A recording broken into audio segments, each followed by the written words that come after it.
Singing competitive shows exposed.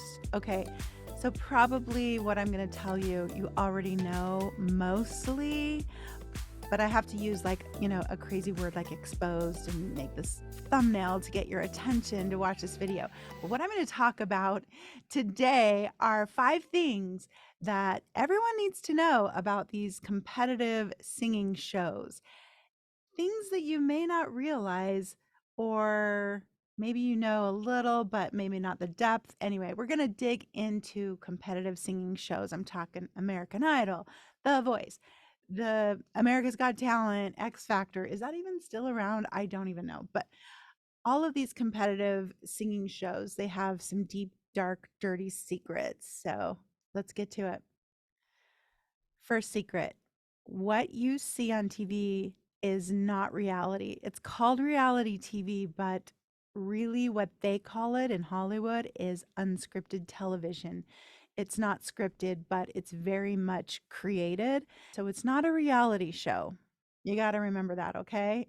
Number 2, it's not a talent show. It's not a competition about talent.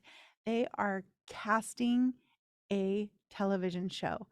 And so every single season, they have a certain cast that they want to have that's going to grab the attention and keep their audience watching the show. That's their number one goal.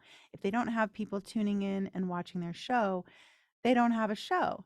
So it makes sense that they're more interested in people that have stories, people that might be funny looking, people that might be weird and quirky, um, people that are surprisingly good, even though physically maybe they would not strike you as someone who would be super talented. So anything like that, it's all about casting the show.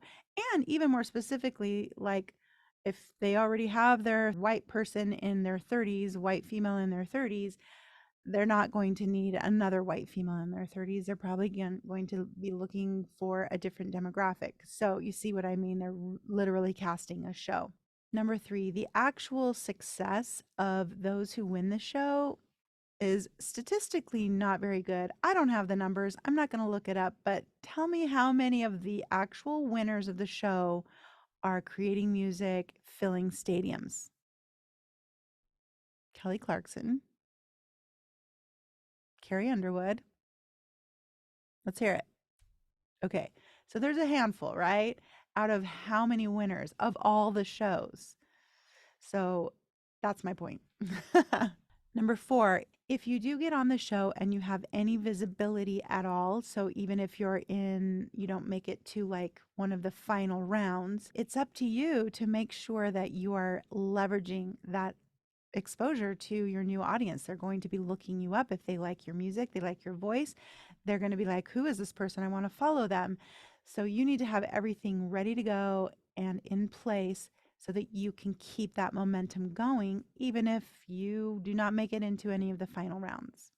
And number 5, if you do make it into the finals, it's best not to win, because the winner actually is obligated to sign a specific recording contract where if you make it in like the top 10 or even the top 3, you will most likely be bombarded with tons of options. So winning isn't necessarily the best outcome of participating in one of those shows. That's my 2 cents today. I hope everything is going well in your world. Let me know in the comments below if you disagree with me or if you agree with me.